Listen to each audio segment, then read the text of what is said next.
미국이 싫어할 거라고? 미국과 불편해진다고? 그래도 할 건 해야 한국이지.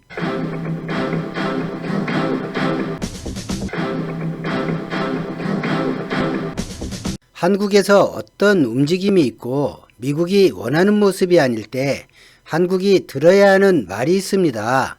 한미동맹이 약화한다는 말입니다. 동맹이란 두 나라가 함께하기로 한 약속인데 뭔가 이상합니다. 미국이 추진하는 정책을 한국이 충실히 지키면 동맹이 강화되고 미국의 정책과 조금이라도 다르면 무슨 놈의 동맹이 금방 약해진다고 합니다.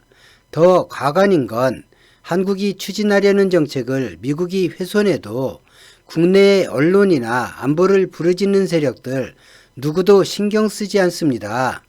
오히려 미국을 두둔하고 미국이 분명 훼손한 것인데도 자국 정부가 잘못해 그런 것이라며 한미동맹이 약화한다 걱정합니다. 동맹이란 이런 형태가 돼서는 안 됩니다. 상호주의가 가장 존중받는 형태가 동맹이란 형태의 조약이어야 합니다. 독립된 주권 국가가 서로의 주권을 침해받지 않고 공동의 이익을 위해 함께하는 것이 동맹입니다. 한편의 일방적인 희생이나 한편의 일방적인 이익을 위해 존재해서도 안 되고 지시 또는 강요로 유지되어서도 안 되는 것이죠. 한미동맹의 근간인 한미상호방위조약은 한반도에서 발생하는 군사 침탈에 대해 함께 싸우고 막아내기 위한 조약입니다. 전쟁을 억제하기 위해 미군이 주둔해 있고 한반도가 전쟁 위험에서 멀어질수록 대한민국 국민은 물론 주둔한 주한미군과 주한미군 가져간이도 위험에서 멀어지는 것은 당연합니다. 전쟁에서 가장 큰 승리는 전투하지 않고 이기는 것입니다. 전쟁을 대비한 군대의 가장 큰 축복은 전쟁 가능성이 줄어드는 것입니다.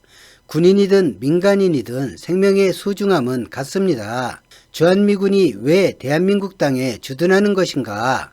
대한민국 국군과 함께 평화를 지키기 위해서죠. 그것은 한미 상호방위조약의 내용입니다. 평화를 지키기 위해서 평화를 위협하는 외세에 대항하기 위해 막강한 전투력을 보유한 군대가 필요한 것이지 전쟁 자체가 목적이 되어 오히려 평화를 위협하는 군대가 필요한 것이 아닙니다. 대한민국에서 평화를 지켜야 하는 주체는 누구인가? 이런 질문에 한국 국민이면 어이없어야 하는데 그렇지 않다는 것이 우리의 현실입니다. 당연히 대한민국 국군과 국민이라고 답해야 하는데 전작권 반환과 자주국방을 말하는 영상에 그렇지 않다고 달리는 댓글들이 있고 국회의원이나 전현직 장성의 입에서 국군은 믿지 못한다는 말이 쉽게 나오는 것을 우리가 보고 듣고 있는 현실입니다. 그리고 미국은 항상 이렇게 이야기합니다. 미국이 지켜준다. 미국은 방위조약을 지킨다. 저는 지금까지 미국이 국군을 도와 한반도를 지킨다는 말을 들어본 적이 없습니다. 든든한 조력자 역할을 해야 할 주한미군이 조력자가 아닌 주체가 되어 지킨다고 하고 국군의 전작권, 지휘권을 가지고 있습니다. 세계 군사 전문 매체들이 어떤 공식으로 합을 맞춰 보아도 대한민국은 5위에서 7위를 벗어나지 않습니다. 육군의 경우 유럽 전체 전력보다 강합니다. 해상 전력이 약하다는 말을 많이 합니다. 일본과 전력을 비교할 때 특히 많이 지적합니다.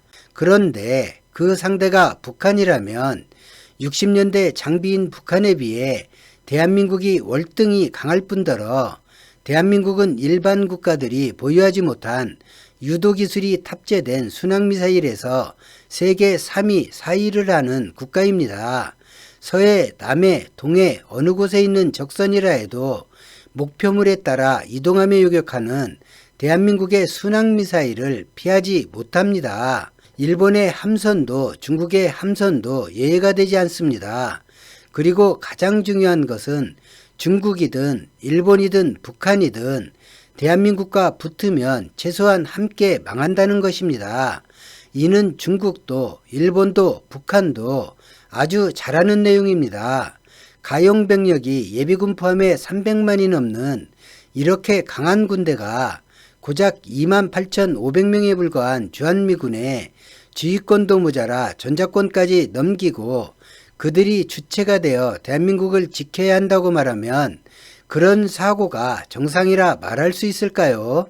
아무리 선진 무기와 화력을 가졌다 해도 자국민이 신뢰해주지 않으면 어떤 군대도 전쟁에서 이길 수도 국토를 지킬 수도 없습니다. 미군의 지원을 받던 월남이 가장 좋은 예입니다. 비록 화력과 선진 무기는 부족해도 자국민이 믿어주고 함께 해주려 하면 그 국가는 외세의 침탈을 이겨냅니다. 그리고 그런 국가는 외세가 가장 어려워하는 국가입니다. 이는 우리 역사에서 선조들께서 많이 보여주신 모습입니다. 또한 강대국인 중국, 미국과 싸웠던 베트남도 좋은 예입니다.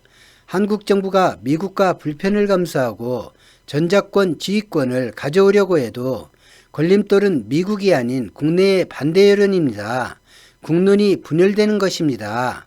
불편을 감수한다면 미국은 걸림돌이 아닙니다. 그리고 주권을 가져오는데 그저 정서상으로 미국과 불편할 뿐 한미동맹이 깨지거나 주한미군이 철수하거나 무역보복을 당하거나 하지도 않습니다. 미국은 한국 정부와 일어날 수 있는 만약의 경우를 대비해 주한미군 철수와 한미동맹이 전작권 반환과 관련 없다고 방위백서에 명기해 놓았습니다. 그리고 2018년부터는 방위비도 그 두 가지에 영향을 주지 않는다고 선언했습니다. 한국이 군사력으로 강제로 내치지 않는 한 죽어도 못 나가겠다는 것이 미국 입장입니다. 그냥 정서상 불편해지는 것입니다.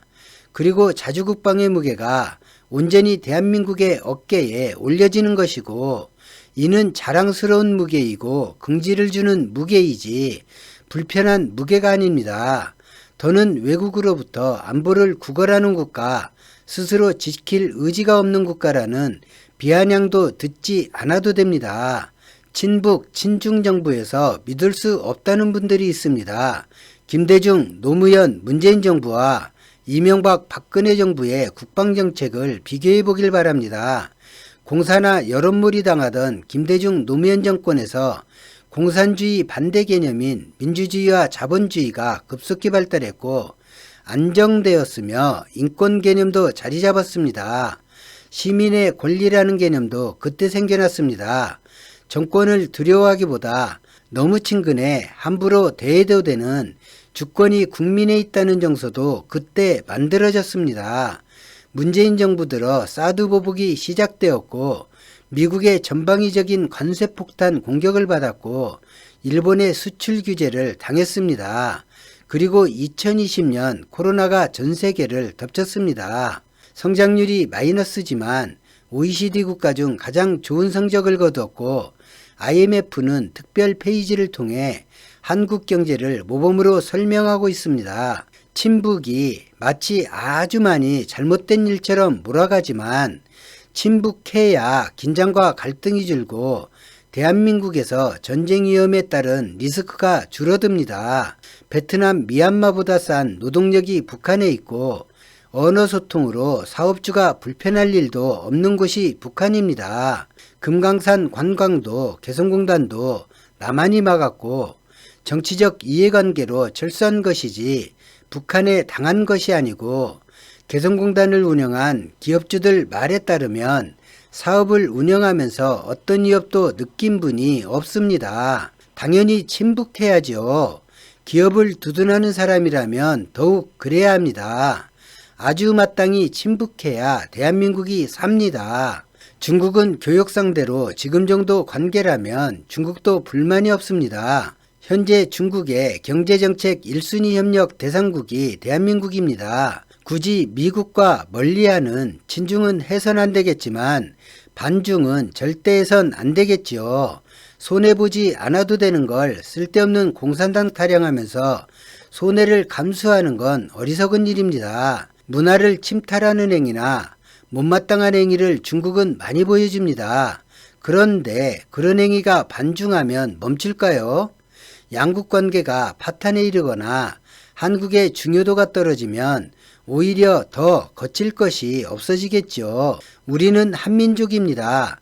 반만년을 이어온 문화가 같은 민족 공동체입니다. 불과 70여 년 전, 그것도 자의가 아닌 미국의 노름에 정치적 이념으로 분단되어 버린 이 짧은 세월 하나 극복하지 못하면 한민족의 장래는 밝아지지 않습니다. 언제 터질지 모르는 휴전 상태를 안고 이 정도 사는 것에 만족한다면 대한민국은 멈춤이 아니라 퇴보할 수밖에 없습니다. 마땅히 침묵해야 하고 너무나 당연히 내 나라 내가 지켜야 합니다. 오늘 영상은 여기까지입니다. 고맙습니다.